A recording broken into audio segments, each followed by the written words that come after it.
Hello everyone, welcome back to my channel. आज की video में हम डिस्कस करने वाले केस लॉज जो कि बहुत इंपॉर्टेंट है फॉर पीसीएस जे एस्पिरेंट या फिर जो एपीओ का पेपर देने वाले हैं या फिर वो बच्चे जो कि सेमेस्टर्स का एग्जाम दे रहे हैं। These case laws are very important for them also from exam point of view. तो हम लोग बहुत ही शॉर्ट फॉर्म में इंपॉर्टेंट केस डिस्कस करने वाले हैं। So let's begin. देखिए, कॉन्स्टिट्यूशनल लॉ का सबसे पहले हम लोग डिस्कस करेंगे कि बेसिक स्ट्रक्चर जो डिफाइन किया गया था, that is Kesavananda Bharati versus state of Kerala. इसमें ये कहा गया था कि parliament can not destroy the basic structure of the constitution. Parliament amendment तो कर सकती है लेकिन बेसिक फीचर्स है वो डिस्ट्रॉय नहीं कर सकती है। नेक्स्ट केस है judicial review and fundamental right में, that is Minerva Mill versus union of India. यहाँ पे कहा गया था कि ये ड्यूटी है स्टेट की to balance between fundamental right and directive principle of state policy. अगर आप कोई ऐसा लॉ बना रहे हैं तो ये ड्यूटी है, आपको बैलेंस करना पड़ेगा फंडामेंटल राइट एंड डीपीएस की। ठीक। नेक्स्ट है right to privacy, that is case Puttaswamy versus union of India. इसमें ये कहा गया था कि right to privacy is declared as a fundamental right under article 21 of constitution. तो जो राइट टू प्राइवेसी है ये फंडामेंटल राइट है, इसको ब्रीच नहीं किया जा सकता। नेक्स्ट क्वेश्चन है, सॉरी, नेक्स्ट केस है Maneka Gandhi versus union of India. इसमें कोर्ट ने साफ साफ कहा था कि procedure established by law must be just, reasonable and fair and must follow the principle of natural justice.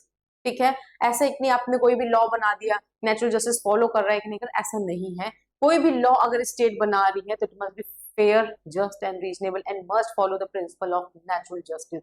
Now the next case is equality doctrine, that is Indira Sahni versus union of India. इसमें ये कहा गया था कि reservation and creamy layer के बारे में बताया गया था कि जब भी रिजर्वेशन के बेनिफिट लेना है तो स्टेट को ये बात ध्यान में रखनी होगी, क्रीमी लेयर है उनको हटाना पड़ेगा, अदरवाइज जो रिजर्वेशन के बेनिफिट है वो क्रीमी लेयर ले जाएंगे। Next, that is writ jurisdiction ADM Jabalpur versus Shivkant Shukla. इसमें ये कहा गया था कि happiest corpus during emergency suspend नहीं किया जा सकता है। ठीक है, अब नेक्स्ट क्वेश्चन है, सॉरी, नेक्स्ट जो केस लॉ है वो इंडियन कॉन्ट्रैक्ट एक्ट का है, ये भी बहुत इंपॉर्टेंट है। ऑफर एंड एक्सेप्टेंस में है लालमन शुक्ला वर्सेस गौरी दत्त। इसमें ये कहा गया था कि knowledge of offer is necessary for the acceptance. मान लीजिए कोई व्यक्ति है जिसको कॉन्ट्रैक्ट का नॉलेज ही नहीं है, वो क्या एक्सेप्ट करेगा? इस वजह से इसमें कहा गया था कि जो ऑफर है उसका नॉलेज बहुत नेसेसरी है और जो कॉन्ट्रैक्ट है उसको एक्सेप्ट करने के लिए। नाउ प्रिविटी टू कॉन्ट्रैक्ट में develop pneumatic tyre Co versus sulphate, इसमें कहा गया था कि stranger to the contract can not शू।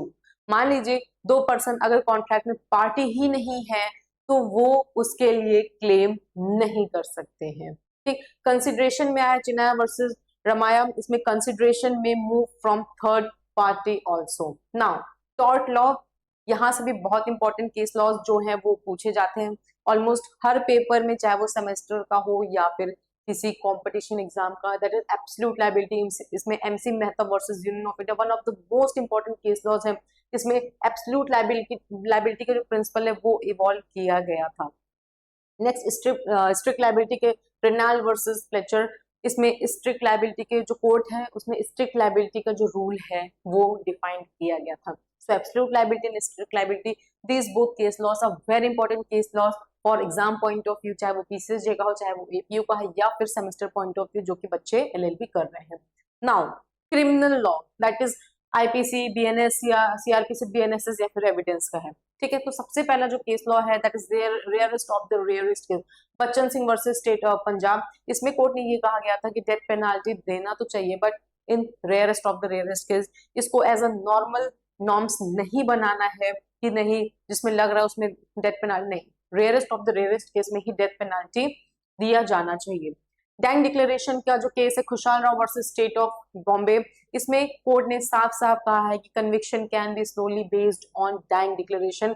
जरूरी नहीं है कि उसको कोरोबरेट करना पड़ेगा या फिर कोई अदर एविडेंसेस हो, डैंग डिक्लेरेशन है तो सोल बेसिस फॉर कन्विक्शन हो सकता है। Now right to private defence, Darshan Singh versus state of Punjab. इसमें प्रिंसिपल्स बताया गया था कि जो प्राइवेट डिफेंस होना चाहिए वो कैसा होना चाहिए या फिर किन किन बातों का ध्यान में रखा जाना चाहिए जब प्राइवेट डिफेंस की बात आती है। नाउ एफआईआर के प्रिंसिपल्स का, Lalita Kumari versus government of India. इसमें यह बताया गया था कि registration of FIR is mandatory in cognizable offence. ठीक है, तो इसमें FIR से रिलेटेड गाइडलाइंस दिया गया था।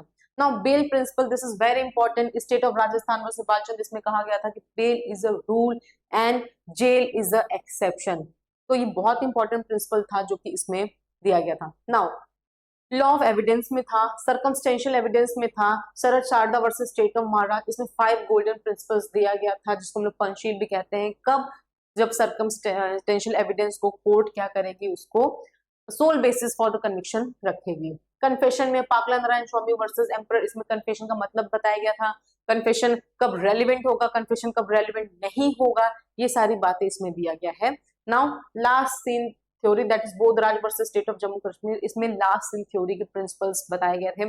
बहुत सारे पेपर्स में क्वेश्चन भी आया है कि last scene theory, case related to last scene theory, इसमें ये ऑप्शन था तो इसमें टिक करना पड़ेगा। नाउ फैमिली लॉ, जिसमें ये था कि हिंदू मैरिज में Sarla Mudgal versus union of India, इसमें ये बताया गया था कि बाइगैमी एंड कन्वर्जन इशू के बारे में डिसाइड किया गया था कि बहुत सारे ऐसे लोग होते थे जो हिंदू से मुस्लिम में कन्वर्ट होके फिर कहते थे कि नहीं मेरे को बाइगैमी नहीं लगेगा क्योंकि मैं मुस्लिम में कन्वर्ट हो गया हूँ और इसमें 4 मैरिजेस अलाउ हैं। तो इस केस में कहा गया था कि नहीं, तब भी आपको, अगर आप कन्वर्ट भी हो गए तब भी आपको बाइगैमी के कंसिक्वेंसेस फेस करने पड़ेंगे। ना ट्रिपल तलाक में Shayara Bano versus union of India, इसमें ट्रिपल तलाक अनकॉन्स्टिट्यूशनल डिक्लेयर कर दिया गया था कि अगर कोई व्यक्ति अपनी वाइफ को तलाक तलाक तलाक कह के अगर तलाक दे रहा है then it will be purely unconstitutional, इसकी कोई भी एग्जिस्टेंस नहीं है। मेंटेनेंस के, this is one of the very important case regarding maintenance, that is Mohammad Ahmed Khan versus Shah Bano Begum. Muslim women are also entitled for the maintenance under section 125 CRPC। Court ने कहा था ये एक पब्लिक लॉ है, ये पर्सनल लॉ नहीं है, और कोई भी पब्लिक लॉ रहते हैं वो पर्सनल लॉ से ऊपर रहता है, वो सुपरसीड करता है, इसलिए Muslim womens are also entitled for the maintenance under section 125 CRPC। Now property law, adverse position में Karnataka board of work versus government of India, इसमें essential elements of adverse position के बारे में बताया गया था। Transfer of property Nathulal versus Phoolchand, इसमें doctrine of part performance के बारे में दिया गया था। So one of the very important question and case laws regarding TPA जो सब बच्चों को याद कर लेना है। CPC के जो इंपॉर्टेंट केस लॉस हैं, रेस जुडिकेटा का है सत्यधन घोषाल वर्सेस देवराजू देवी, इसमें principle of res judicata explain किया गया था विच इज वेरी इंपॉर्टेंट कि रेस जुडिकेटा कब लागू होगा, उनके एसेंशियल एलिमेंट्स क्या है। नेक्स्ट है temporary injunction Dalpat Kumar versus Prahlad Singh, इसमें ये बताया गया था कि prima facie case balance of convenience and irreparable injury. तो कभी मान लीजिए कोई ऐसा केस है जिसमें इररिपेयरेबल इंजरी आ रहा है तो उसमें कोर्ट चाहे तो टेम्पोररी इंजंक्शन दे सकती है। नाउ ये ऐसे केस लॉज हैं जो हर एक बच्चे को याद होना ही होना चाहिए प्रीलिम्स पॉइंट ऑफ व्यू से। Keshavananda Bharati versus state of Kerala, Maneka Gandhi versus union of India, Bachan Singh versus state of Punjab, Lalita Kumari versus government of Uttar Pradesh, MC Mehta versus union of India, Indira Sawhney versus union of India. Very important case, मतलब ये हर एक बच्चे को याद होना चाहिए from prelims point of view, या फिर जो बच्चे जो LLB में एग्जाम सेमेस्टर एग्जाम दे रहे हैं उनके लिए भी बहुत इंपॉर्टेंट है। सो आई होप आपको ये वीडियो काफी हेल्पफुल लगी हो। Thank you so much.